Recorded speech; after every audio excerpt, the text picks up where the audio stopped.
Dear student, আমি শুভজিৎ দাস, তোমাদের chemistry teacher.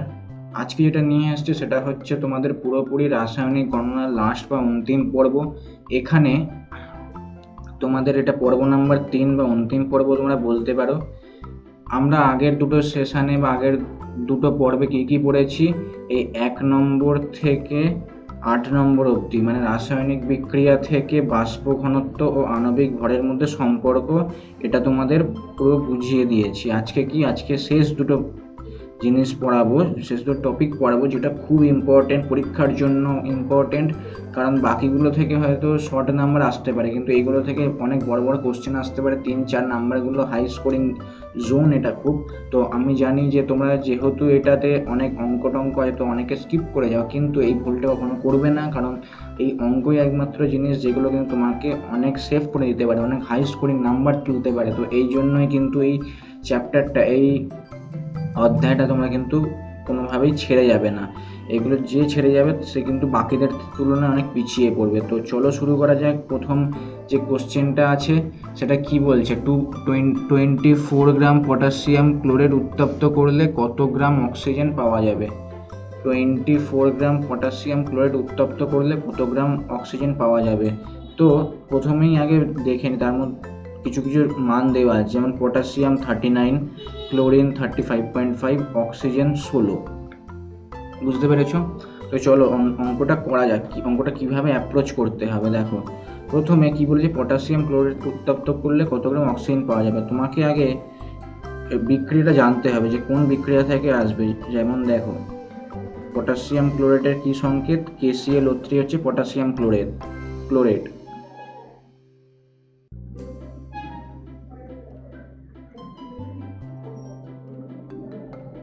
বুঝতে পেরেছো? 2 KClO3 যদি আমি উত্তপ্ত করি তাহলে কি হবে, 2 অণু পটাশিয়াম ক্লোরাইড পাওয়া যাবে আর 3 অণু অক্সিজেন পাওয়া যাবে। আমাকে ঠিক সেটাই বলেছে, পটাশিয়াম ক্লোরাইড থেকে অক্সিজেনে যেতে হবে কত গ্রাম। তো এখানে কি আছে, এগুলো সব যদি করি তাহলে যেটা দাঁড়ায় সেটা হচ্ছে 2 পটাশিয়াম 39 প্লাস ক্লোরিন হচ্ছে 35.5 প্লাস 3 ইন্টু অক্সিজেন 16। এইগুলো কিন্তু সব প্লাস করে অ্যাড হতে থাকবে, পটাশিয়ামের সাথে ক্লোরিনে যত হবে সেটা অ্যাড হবে। প্লাস তিনটে অক্সিজেন অণু আছে, একটা অক্সিজেন যদি 16 হয়, তিনটে কত 48, তাহলে সবগুলো মিলে কত হলো 245। অক্সিজেন কত, 3 ইন্টু অক্সিজেন 16 বলেই দিয়েছে 32, তাহলে 96। তাহলে কত হলো 96। তার মানে 245 গ্রাম পটাশিয়াম ক্লোরাইডকে উত্তপ্ত করলে পাওয়া যাচ্ছে 96 গ্রাম অক্সিজেন। ঠিক 245, এখান থেকে পাচ্ছ 245 গ্রাম পটাশিয়াম ক্লোরাইডকে উত্তপ্ত করলে 96 গ্রাম অক্সিজেন পাওয়া যাচ্ছে। তাহলে কোশ্চেন কি দিয়েছে, 24.5 গ্রাম পটাশিয়াম ক্লোরাইড উত্তপ্ত করলে কত গ্রাম অক্সিজেন পাওয়া যাবে, 9.6 গ্রাম অক্সিজেন পাওয়া যাবে। কীভাবে পাওয়া গেল দেখো, 245কে তুমি 10 দিয়ে ভাগ করছো, 24.5 হচ্ছে, 96কে 10 দিয়ে ভাগ করলে তাহলে কত আসবে, 9.6 গ্রাম। তো অ্যান্সার কী হবে, কত গ্রাম অক্সিজেন পাওয়া যাবে, 9.6 গ্রাম অক্সিজেন কিন্তু তোমরা পাবে 24.5 গ্রাম পটাশিয়াম ক্লোরাইডকে উত্তপ্ত করলে। তো এরকমভাবে খুব ইজি এটা চ্যাপ্টারটা, অতটা টাফ নয় যে তোমরা যতটা ভাবছো যে অতটা টাফ মোটেও নয়। এটা খুব ইজি একটা চ্যাপ্টার, তো সবাই কিন্তু এটা করে আসবে। নেক্সট কি বলেছে, কত গ্রাম CaCO3 এর সাথে অতিরিক্ত লঘু HCl বিক্রিয়া করে 66 গ্রাম CO2 উৎপন্ন করবে। তো আবার সেম, তোমাকে আগে রাসায়নিক বিক্রিয়াটা জানতে হবে যে কার সাথে কি করলে কার্বন ডাই অক্সাইড আসবে। তো এখানে বলে দিয়েছে ক্যালসিয়াম কার্বনেট, যাকে আমরা মার্বেল হিসেবেও চিনি, তার সাথে লঘু HCl এর বিক্রিয়া। তো চলো করি। CaCO3 plus 2HCl, CaCl2 plus H2O plus CO2। ঠিক আছে একদম। CaCO3 plus 2HCl, CaCl2 plus H2O plus CO2। কি বলেছে, কত গ্রাম CaCO3, ঠিক আছে। এখানে করে আসবে, এটা আসবে 100, করে নেবে তোমরা।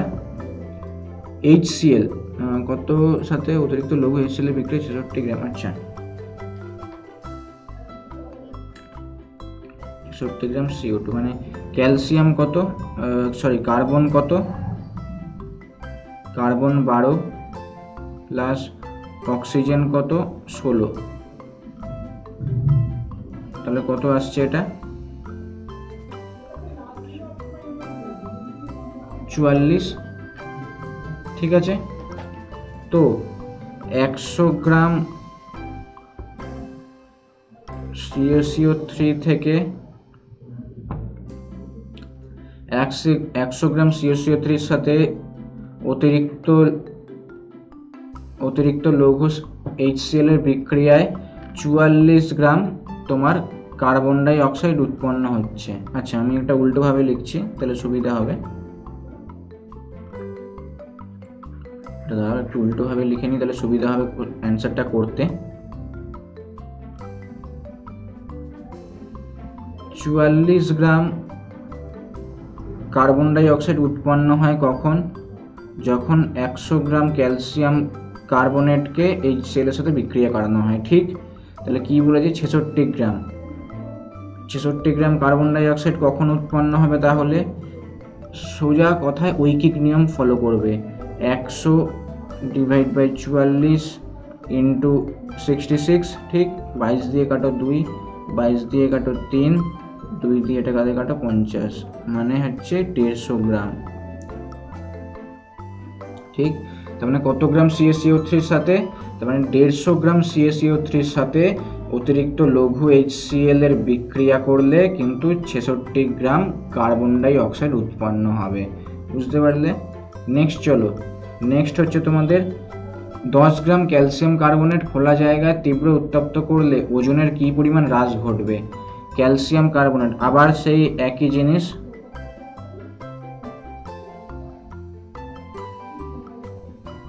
ক্যালসিয়াম কার্বনেটকে খোলা জায়গায় তীব্র উত্তপ্ত করলে কি হবে, ক্যালসিয়াম অক্সাইড উৎপন্ন হবে, আর CO2 কিন্তু বাষ্পর আকারে উড়ে চলে যাবে। তো যে পরিমাণ হ্রাস ঘটবে সেটা কি, সেটাই কার্বন ডাই অক্সাইডের জন্যই কিন্তু হ্রাসটা ঘটবে, ঠিক আছে। তো ক্যালসিয়াম কার্বনেট কত, আগের স্লাইডে বললাম 100 গ্রাম, CaCO3 আণবিক ওজন 100ই হবে, এটা মনে রাখবে।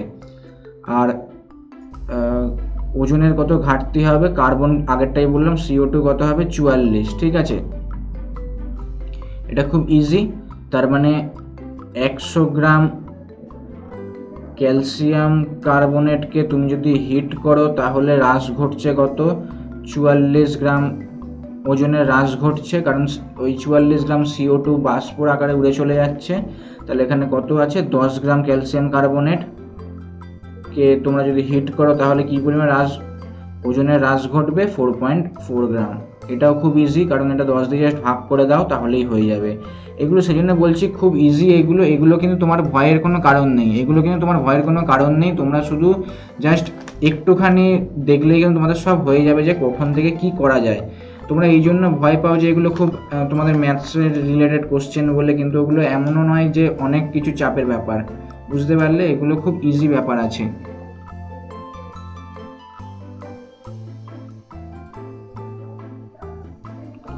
তো নেক্সট যেটা হচ্ছে সেটা হচ্ছে 4 নম্বর।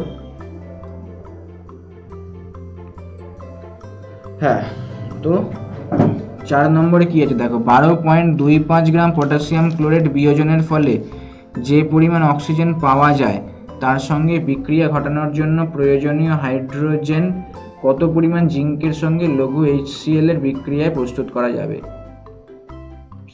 একটু কাটিস ভাই আসিফ।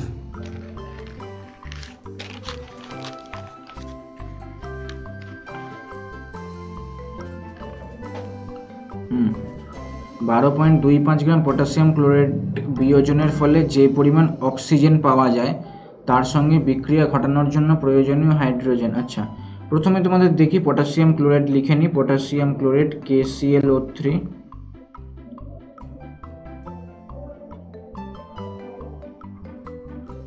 2KCl প্লাস 3O2, এটা তো সবাই জানো। 12.25 গ্রাম পটাশিয়াম ক্লোরাইড বিয়োজনের ফলে যে পরিমাণ অক্সিজেন পাওয়া যায়। আচ্ছা, তো একদম প্রথমেই বলেছিলাম কত হবে এটা, 245। অক্সিজেন কত, অক্সিজেন দেখো 16 32 96, ঠিক আছে। তার মানে 245 গ্রাম ক্যালসিয়াম কার্বনেটের জন্য অক্সিজেন পাওয়া যায় হচ্ছে 96 গ্রাম, ঠিক আছে। তাহলে 1 গ্রাম ক্যালসিয়াম কার্বনেটের জন্য কত হবে, 96 ডিভাইড বাই 245, আর তাহলে 12.25 গ্রাম ক্যালসিয়াম কার্বনেট কত হবে, 96 divide by 245 into 12.25 equal to হবে কিন্তু 4.8 গ্রাম। এটা করে নেবে, 4.8 গ্রামই তোমাদের হবে, ঠিক আছে। তো নেক্সট পার্টটা কি বলছে, 4.8 গ্রাম তুমি এখান থেকে পেয়ে গেলে, কত পরিমাণ অক্সিজেন লাগবে সেটা হচ্ছে 4.8 গ্রাম, ঠিক আছে, অক্সিজেন, অক্সিজেন, ঠিক আছে। যে পরিমাণ অক্সিজেন পাওয়া যায় তার সঙ্গে বিক্রিয়া ঘটানোর জন্য প্রয়োজনীয় হাইড্রোজেন কত পরিমাণ জিঙ্কের সঙ্গে। আচ্ছা, লঘু এসিডে বিক্রিয়া প্রস্তুত করে প্রয়োজনীয় হাইড্রোজেন কত পরিমাণ। আচ্ছা, নেক্সট দেখো এখানে কি বলছি, যে পরিমাণ অক্সিজেন পাওয়া যায় তার সঙ্গে বিক্রিয়া ঘটানোর জন্য প্রয়োজনীয় হাইড্রোজেন। তো এবারে অক্সিজেনের সঙ্গে হাইড্রোজেনের কীভাবে বিক্রিয়া ঘটে, এইরকমভাবে বিক্রিয়া ঘটে, ঠিক। হাইড্রোজেন কত, হাইড্রোজেন এখানে দিয়ে দিচ্ছে 1, 2 মানে এখানে হয়ে যাবে 4, অক্সিজেন তো 32 হবেই, ঠিক আছে। তো তার মানে কি বলছে, তার মানে বলছে যে 32 গ্রাম অক্সিজেনের সাথে বিক্রিয়া করবে 4 গ্রাম H2, ঠিক। 32 গ্রাম অক্সিজেনের সঙ্গে বিক্রিয়া করবে 4 গ্রাম H2, তাহলে 4.8 গ্রাম অক্সিজেনের সাথে কত হাইড্রোজেন বিক্রিয়া করবে বলো, কত হাইড্রোজেন বিক্রিয়া করবে, 0.6 গ্রাম হাইড্রোজেন হয়ে গেল, 0.6 গ্রাম হাইড্রোজেন বিক্রিয়া করবে। তো তারপরে এখানে দিয়েছিলাম 0.6 গ্রাম হাইড্রোজেন, ঠিক আছে। অঙ্কটা একটু বড়, সেই জন্য কেটে কেটে করছি, কোনো এটা ভয়ের কিছু নেই। তো তারপরে কি বলেছে, প্রয়োজনীয় হাইড্রোজেন কত পরিমাণ জিঙ্কের সঙ্গে। আচ্ছা, নেক্সট হবে Zn প্লাস 2HCl, নেক্সট ইকুয়েশনটা ZnCl2 প্লাস H2, ঠিক আছে। তো জিঙ্ক হচ্ছে 65, হাইড্রোজেন হচ্ছে 2, কারণ H যদি 1 হয় তো দুটো অণু, হাইড্রোজেনের দুটো অণু, তো তাহলে কত হবে 2 প্রস্তুত করা যায়। আচ্ছা, তো তারপরে হচ্ছে 2 গ্রাম H2 সাথে উৎপন্ন হয় কখন, যখন 65 গ্রাম জিঙ্ক ব্যবহৃত হয়, ঠিক আছে। তাহলে 0.6 গ্রাম H2 কখন উৎপন্ন হবে, যখন 19.5 গ্রাম জিঙ্ক তোমাদের কিন্তু ব্যবহার করতে হবে। তো এটা কিভাবে হলো দেখে না, সিম্পল উইকিক নিয়ম, 65 divide by 2 into 0.6, 65 divide by 2 into 6 by যদি আমি 10 করি, 2 এটা 3 হয়ে গেল, আর এটা হয়ে যাবে, সরি এটা হয়ে যাবে 6.5, তার মানে 3 5 15 5 হাতে 1 3 4 19.5 গ্রাম। বুঝতে পারলে, নর্মাল একদম অনেক সোজা অঙ্ক, তোমরা শুধু অঙ্ক দেখো বলেই কিন্তু তোমরা ভয় পেয়ে যাও বলেই কিন্তু তোমাদের কিছু পায় না, বুঝতে পারলে। তো তোমাদের মতো এরকমভাবে আগে চেষ্টা করতে হবে অঙ্কটা, তারপরেই তোমাদের কিন্তু বুঝতে হবে যে কিভাবে কি করতে হবে, না হলে কিন্তু তোমরা পরীক্ষায় পাস করতে পারবে না। এটা আমি তোমাদের বারবার বলছি যে এটা খুব হাই স্কোরিং একটা জিনিস, তো তোমাদের আগে থেকে কিন্তু সব কিছু জেনে রাখতে হবে যে কোথা থেকে কোথায় করা যায়। নেক্সট হচ্ছে 7 গ্রাম ম্যাগনেসিয়াম কার্বনেটের সাথে 7 গ্রাম ম্যাগনেসিয়াম কার্বনেটের সঙ্গে 20 ml সালফিউরিক অ্যাসিড দ্রবণের বিক্রিয়া ঘটালে 0.7 গ্রাম লবণ অতিরিক্ত থেকে যায়। তার মানে কি, 7 গ্রাম ম্যাগনেসিয়াম কার্বনেটের সাথে 20 ml সালফিউরিক অ্যাসিড তোমার বিক্রিয়া ঘটালে 0.7, হ্যাঁ তাহলে 0.7 গ্রাম তোমার 0.7 গ্রাম লবণ তো অতিরিক্ত থেকে যাচ্ছে, তাহলে অবশিষ্ট কত আছে? তাহলে অবশিষ্ট হবে 7 - 0.7 মানে 6.3 গ্রাম। ঠিক আছে, 6.31 গ্রাম ম্যাগনেসিয়াম কার্বনেট MgCO3। ম্যাগনেসিয়াম কার্বনেটের রাসায়নিক সংকেত কি? MgCO3। ঠিক আছে, তো ইকুয়েশনটা লিখে নাও। MgCO3 কার সাথে রিয়াকশন করছে? সালফিউরিক অ্যাসিড H2SO4 করলে কি হবে? MgSO4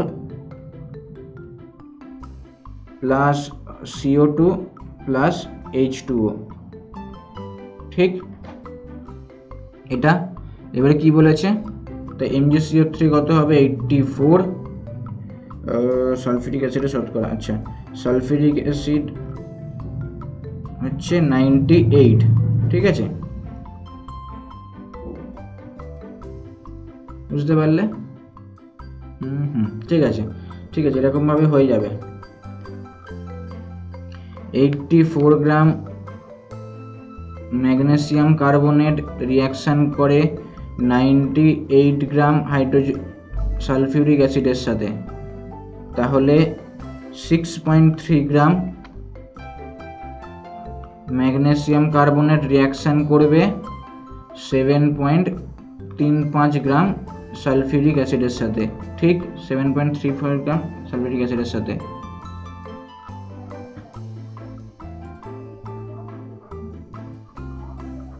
তাহলে 20 ml সালফিউরিক অ্যাসিডে 20 ml sulphuric অ্যাসিডে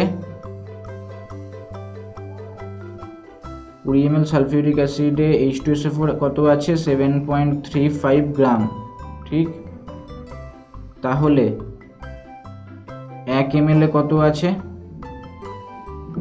7.35 divide by 20, R 100 ml এ কত? কারণ এখানে পার্সেন্টেজ শতকরা হিসাবে বলছে, কত আছে তাহলে?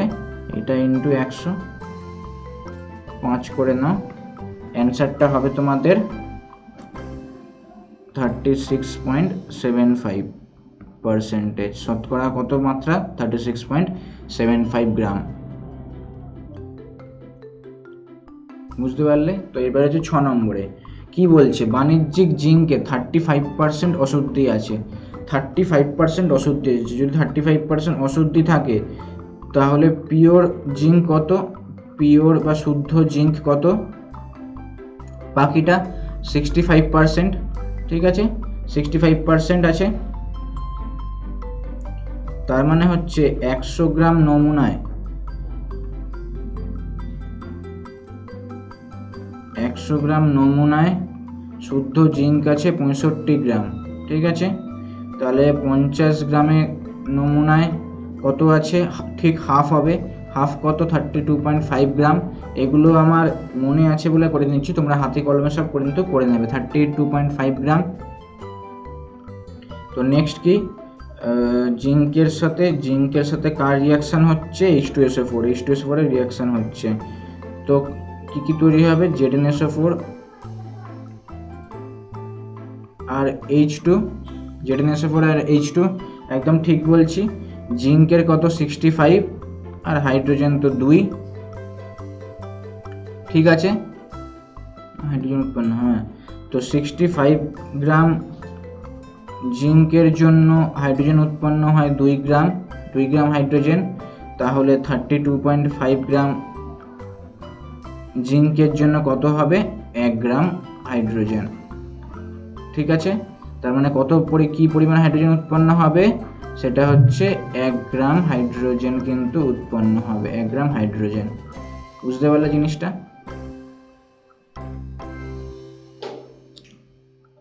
নেক্সট হচ্ছে 7 নম্বর। সেটা কি বলছে 7 নম্বরে? এসটিপিতে আমি মানে কি বলেছিলাম? Standard temperature and pressure. এসটিপিতে যে কোনো গ্যাস, সেটা এখানে যেমন অ্যামোনিয়া আছে, তার ভলিউম কত? সেটা হচ্ছে 22.4 লিটার। এটা ফিক্সড। 22.4 লিটার, এটা সবসময় মনে রাখবে। তো চলো পড়ে নিই। এসটিপিতে 11.2 লিটার অ্যামোনিয়া তৈরি করার জন্য কি পরিমাণ অ্যামোনিয়াম ক্লোরাইডের সাথে কলিচুন উত্তপ্ত করা হবে? তাকে রিঅ্যাকশনটা লিখে নাও। Ammonium chloride 2NH4Cl plus CaOH whole 2। CaOH whole 2 কি? সেটা হচ্ছে কিন্তু কলিচুন। সেটা কি বলে? তাকে বলা হয় হচ্ছে কিন্তু কলিচুন। তাহলে কি হবে? CaCl2 ammonia 2NH3 plus 2H2O। ঠিক আছে,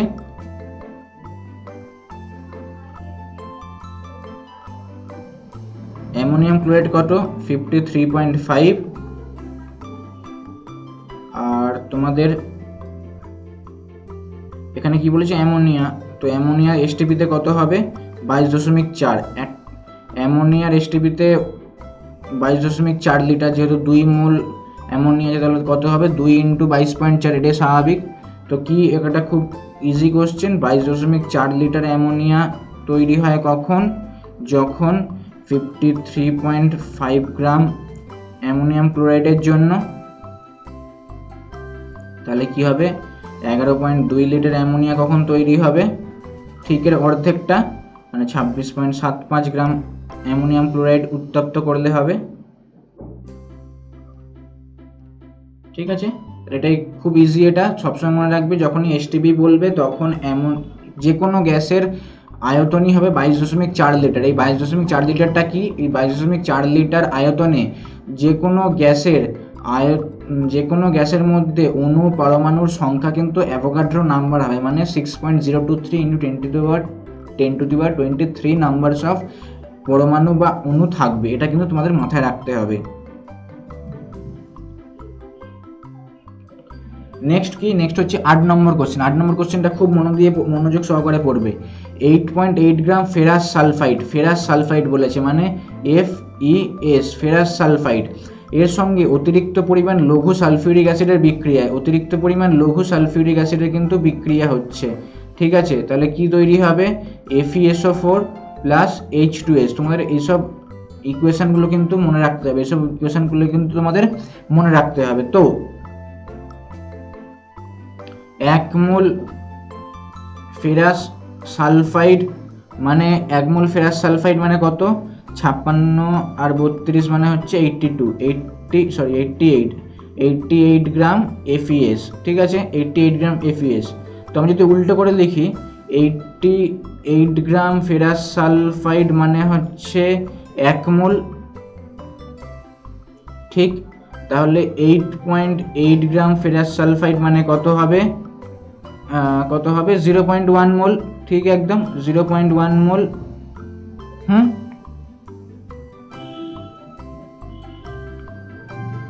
তো এবার কি বলেছে? কত লিটার হাইড্রোজেন সালফাইড উৎপন্ন হবে? হ্যাঁ, তো 1 মোল ফেরাস সালফাইডের জন্য হাইড্রোজেন সালফাইড কত হচ্ছে?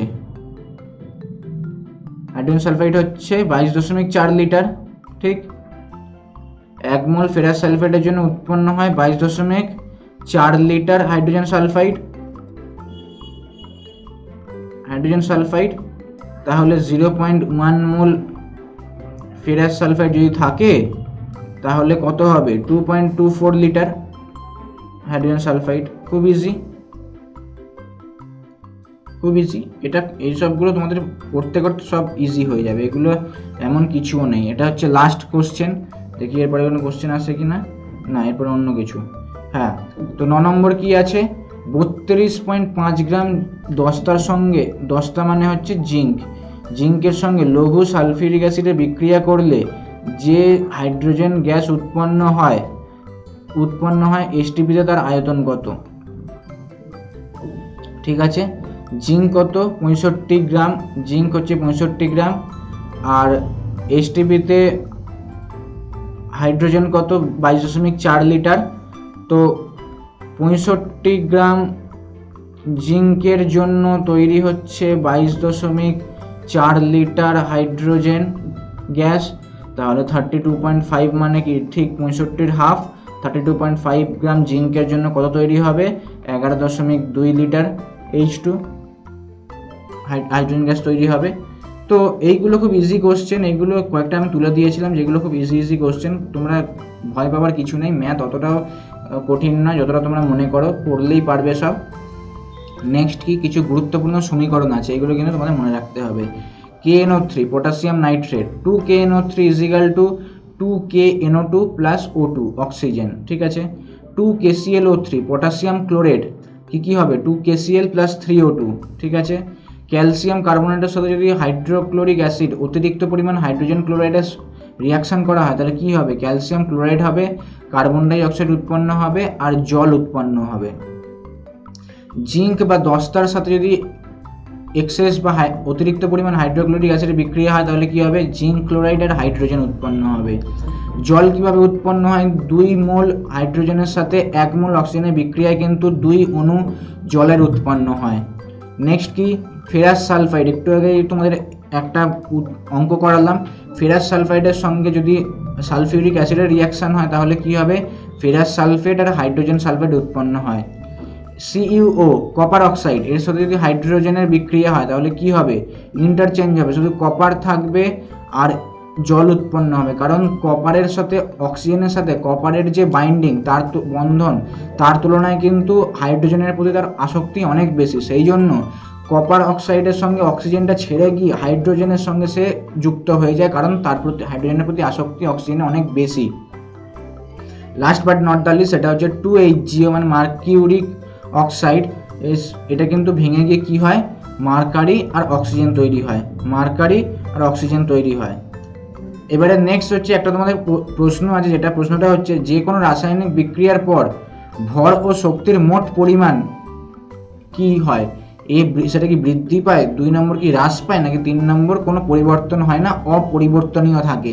তো আজকের ক্লাসটা আমি অনেক কিছু তোমাদের শেখালাম কিভাবে একটা প্র্যাকটিসফুলি তোমাদের কোশ্চেনটাকে হ্যান্ডেল করতে হয়, সেটা তোমরা কিন্তু ভয় পাবে না। তোমরা অনেকে ভয় পেয়ে কিন্তু এই জিনিসটা স্কিপ করে যাও, তো সেটা কিন্তু তোমরা করবে না, নিশ্চয়ই করবে, এটা খুব হাই স্কোরিং জোন।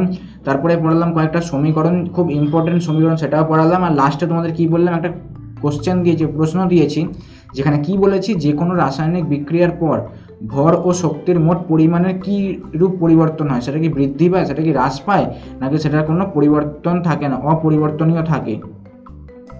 তো আজকে এই অবধি থাকলো, দেখা হবে অন্য কোনো নতুন টপিক নিয়ে, কারণ এই তোমাদের রাসায়নিক গণনার চ্যাপ্টারটা আজকে এখানেই শেষ হলো। তো দেখা হবে নেক্সট সেশনে, ততক্ষণে ভালো থেকো, সুস্থ থাকো।